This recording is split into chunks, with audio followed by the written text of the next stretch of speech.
Good afternoon, everyone. We are going to present clinical case from the Department of Obs and Gynae, Unit 2.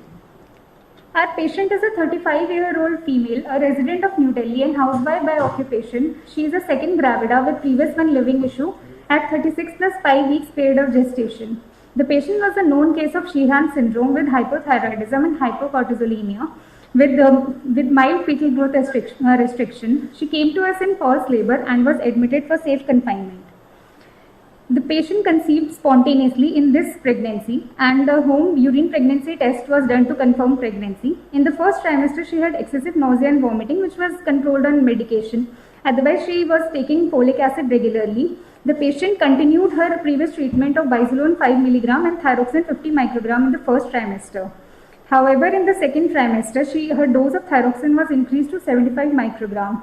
Otherwise, in the second trimester, there was no unprecedented event.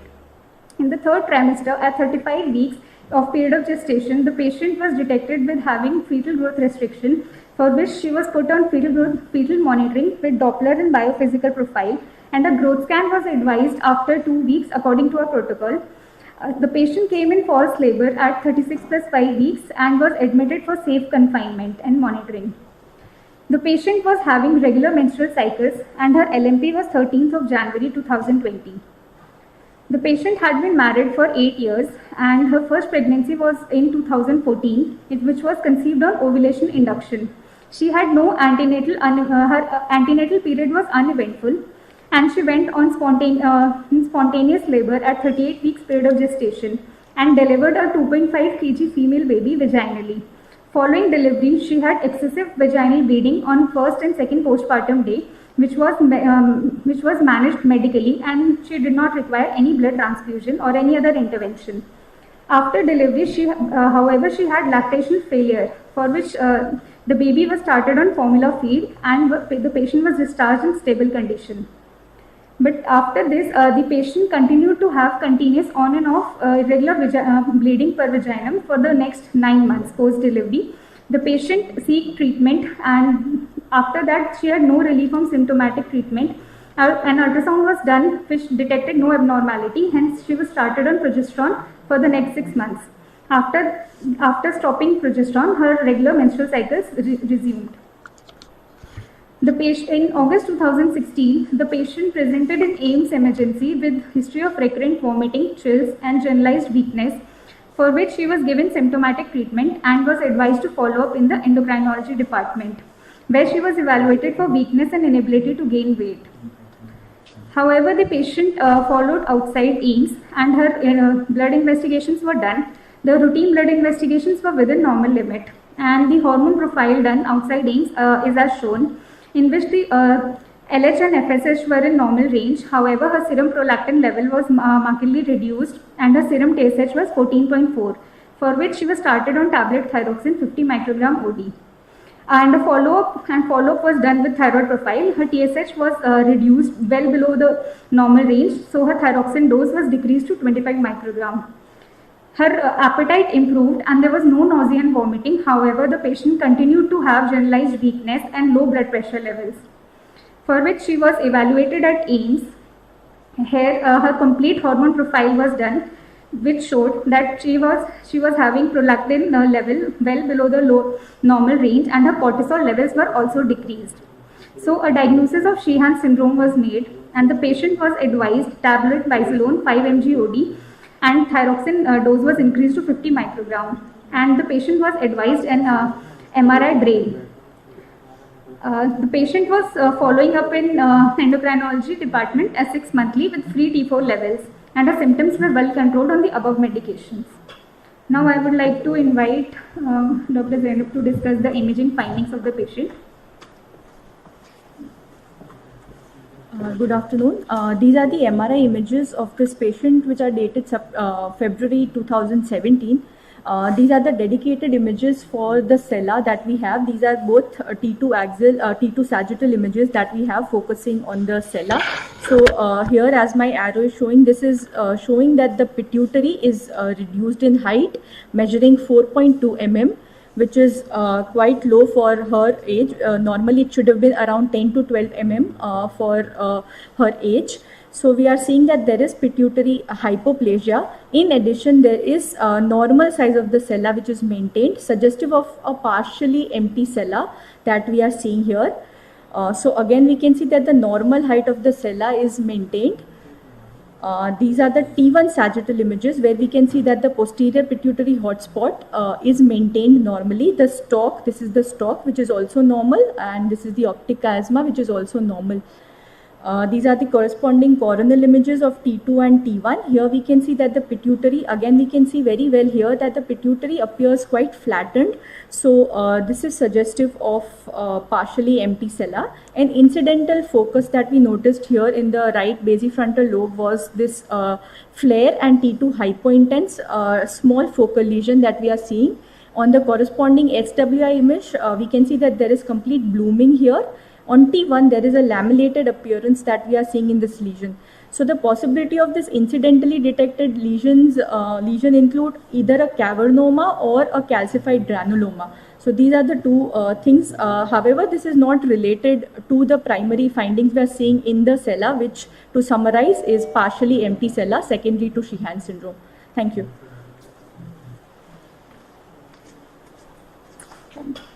On examination, the patient was conscious, cooperative, and well oriented to time, place, and person.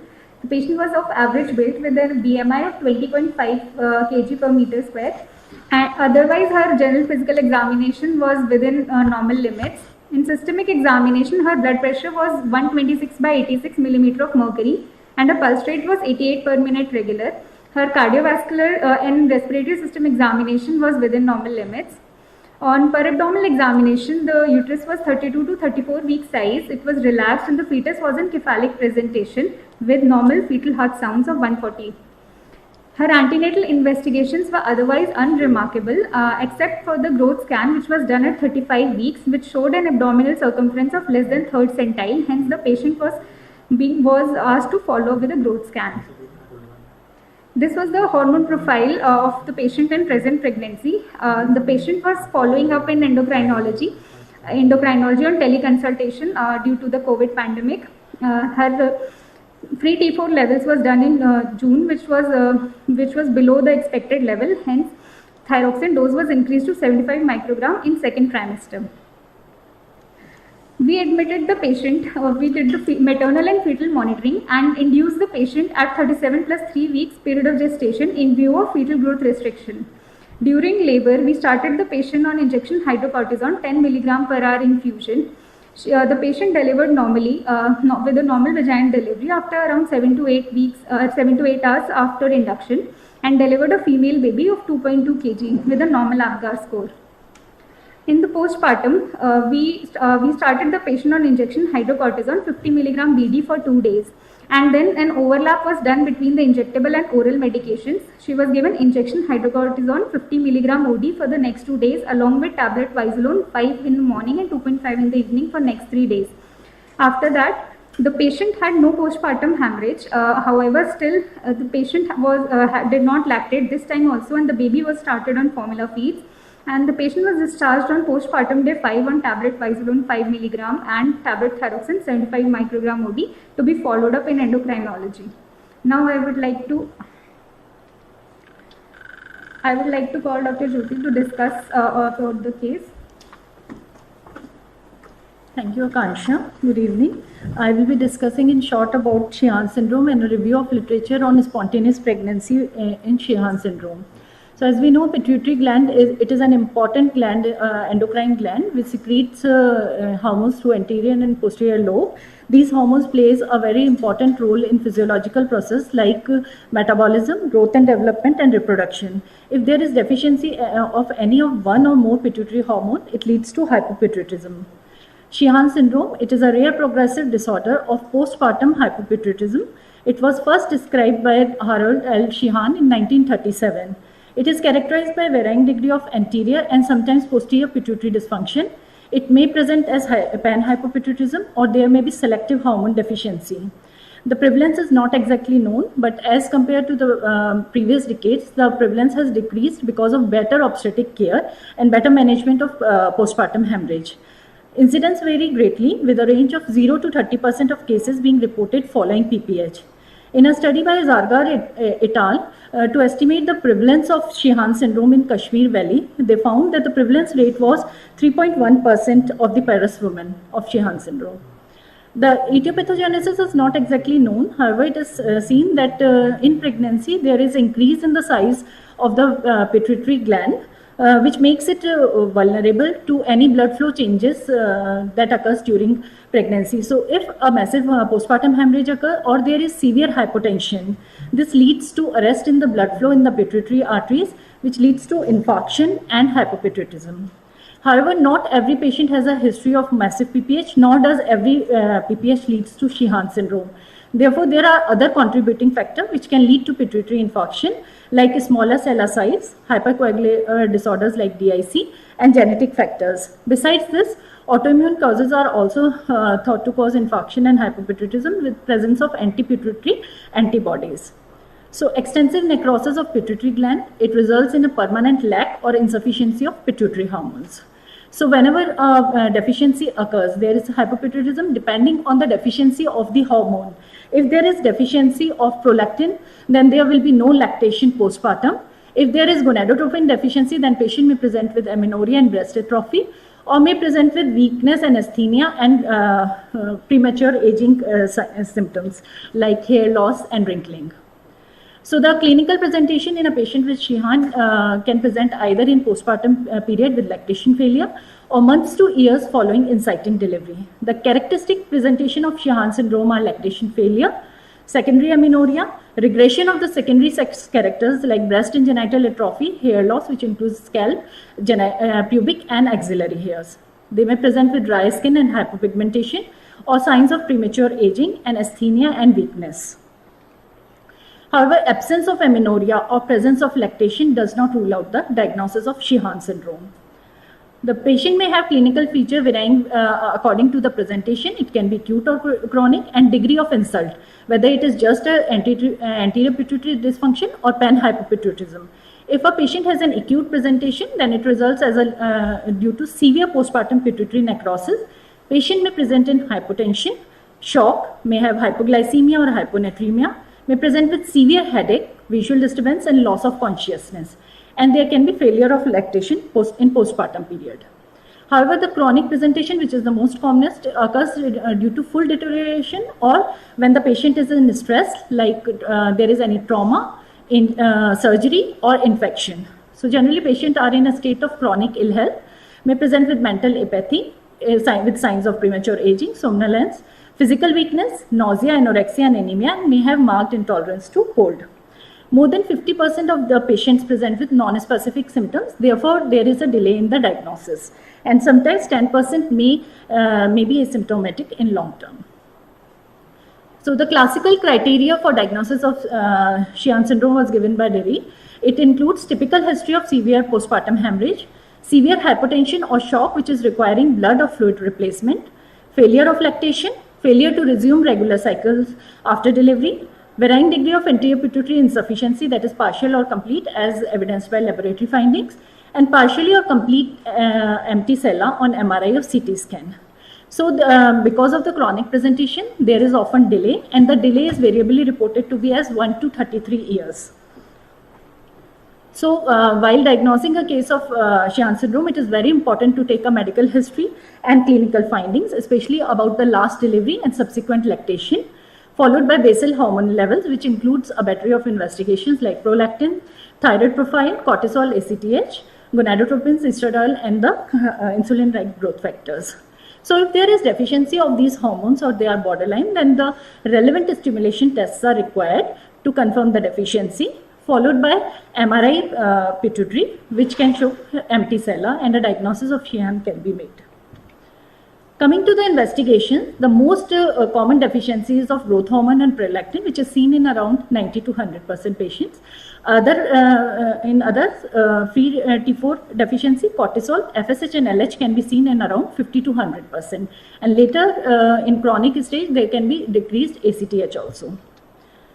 The gold standard for diagnosing on imaging is MRI. The main radiological finding includes completely empty sella, which occurs in around 70% of patients, and in 30% there can be partially empty sella. Now coming to Sheehan's in pregnancy, as such we know that in pregnancy is very uncommon in Sheehan, especially with hypopituitarism. But with the advancement in the fertility methods, they can provide various methods to restore fertility. So if a patient is desiring pregnancy and have gonadotropin deficiency, then along with hormone replacement, induction with gonadotropins may help the patient in conceiving. Spontaneous pregnancy as such is rare in Sheehan syndrome. However, those patients who have preserved gonadal function can conceive. Approximately 25 spontaneous pregnancies have been reported till date, and replacement therapy is essential throughout the pregnancy. As such, in some patients, it has been seen that the symptoms can be improved or even eliminated during pregnancy. This is due to partial or complete compensation of pituitary gland function, which is attributed to the physiological changes that occurs during pregnancy, which stimulates the proliferation of residual pituitary gland, abundant blood supply, which improves the pituitary function and leads to disappearance of clinical symptoms during pregnancy. It has also been suggested that placenta could compensate for the endocrine function of pituitary gland. However, the symptoms may reappear after delivery. Is Sheehan syndrome preventable? So as we know that the most common cause of Sheehan syndrome is thought to be postpartum hemorrhage. So if postpartum hemorrhage is tackled with great skill and haste, we can avoid the possible sequel. Every woman who have a history of severe PPH should be reviewed for early signs of hypopituitarism to prevent morbidity. But there are other causes also besides PPH. If there is no PPH, then the only way to slow the progression and severity of this condition is early diagnosis and effective management. The mainstay of treatment is replacement of deficient hormones. It not only corrects the endocrine disturbances, but also prevents and decreases hypopituitarism associated morbidity and mortality. If a patient has coexisting both hypothyroidism and hypoadrenalism, it is the thyroid replacement therapy should follow the glucocorticoid therapy. The replacement of growth hormone should be considered in patients who have growth hormone deficiency. However, the doses needs to be individualized. In cases of hypogonadism, hormone replacement therapy is recommended. So if a woman is desirous of pregnancy, aim of hormone replacement is to optimize hormone level before pregnancy, and most patients require ovulation induction with gonadotropins. However, once a patient is pregnant, then regular follow-up is required to adjust the hormone doses. Larger amounts of deficient hormone may be needed. Close monitoring of hormone levels are required to adjust the dose of the hormones. Thyroxine dose is adjusted according to free T4 levels, and if a patient is on glucocorticoid replacement, then the dose of hydrocortisone needs to be increased during third trimester and at the start of labor to avoid acute adrenal crisis. And these stress dose should be given till 48 hours postpartum. So on reviewing the literature on spontaneous pregnancy in Sheehan syndrome, I have summarized some few cases. In this, the diagnosis ranged between 2 years to 13 years. All the patients have a etiology of massive postpartum hemorrhage, except in the study by Tingsi et al., where only patient had a history of lactational failure and postpartum depression. Similarly, in our patient also, there was no characteristic history of postpartum hemorrhage. Yes, but there was lactation failure. Only one patient was diagnosed during pregnancy. Rest other were diagnosed before pregnancy, and effective management helped them in spontaneous conception. Among the diagnosis of the various hormones, it was seen that all the patients in this group, they have normal gonadotropins or marginally low LHFSH. They responded well to the treatment, prednisolone and thyroxine, and they have spontaneous conception. In all patients, the patient did not lactated postpartum. However, there was evidence of lactation in a patient case report by Lave et al., where the patient conceived twice spontaneously and lactated in both the pregnancies despite having the lactational failure in the first pregnancy. So the take-home message is, high index of suspicion for Sheehan should be kept in mind in patients with history of PPH and lactation failure. The classical presentation is not always seen. Less extensive pituitary destruction may present with asymptomatic or atypical form. Hormone levels should be restored to normal before pregnancy. Early diagnosis and initiation of appropriate therapy and dose adjustment is crucial during pregnancy and postpartum to avoid morbidity. proactive rather than reactive approach may effectively manage this rare condition. And the very important role in management is of our endocrinologist. So I will like to invite Dr. Yashdeep for his comments.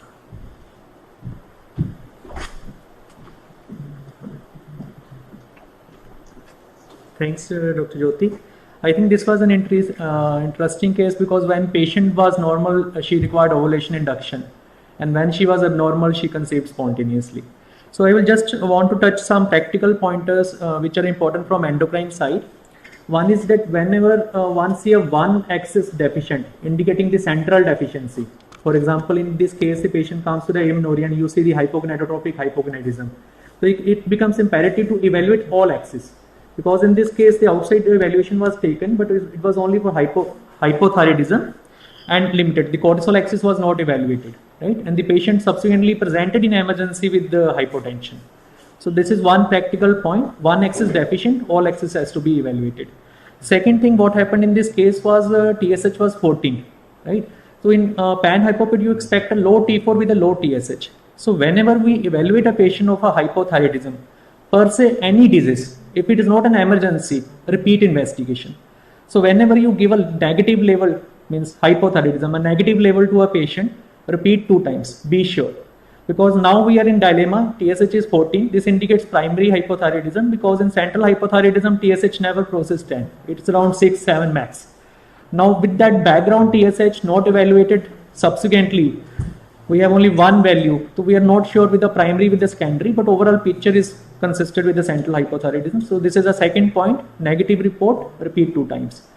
Third point again is that if you see the literature, even in the best of the review article in Nature Reviews, there are 6 series which have been tabulated. The 4 series that says 100% deficiency in hypogonadotrophic hypogonadism. This means patient can never get pregnant, right? So if you see 1 series, 2 series, 3 series, you will make your mind, yes, this is hypogonadotrophic hypogonadism. If patient asks, can I have a second pregnancy, the message will be no, right? So the complete review of literature, and whenever such negative message for a especially vital course in a life, like pregnancy, again one should be sure what is a hope or despair. So that is again this case highlights there is a hope even in such cases where the literature reports this is 100% deficient, because some series report 50, 70%. So this is another key message.